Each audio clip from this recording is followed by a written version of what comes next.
এই যে চিনি, কি অবস্থা? খাওয়া দাওয়া হয়েছে? হুম। দুপুর হয়েছে পর্যন্ত 2-3 বার খাইছে, খাই এখন গা হাত চাপতেছে।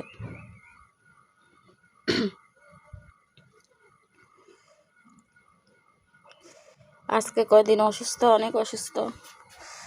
প্রচণ্ড দাঁতের ব্যথা। তারপরে আমার বিড়ালগুলো কে কোন জায়গায় আছে, কোথায় আছে তাও জানি না।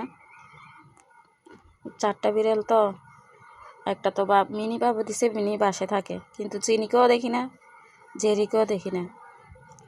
এই যে আজকে অনেকদিন পরে চিনি এই যে আসি খাটের উপরে শুয়েছে। বাবু দিছে যে কেউ আসে না, এই রুমে আসে না। মানে বাবুটা কোথার থেকে আসছে, এটা কোত্থেকে আসলো বাবুটা, এই জন্য ওদের এই অবস্থা। আমার মাইনাটা চুপ, চুপ মাইনাটা কি, চুপ মাইনাটা কি করে চুপ।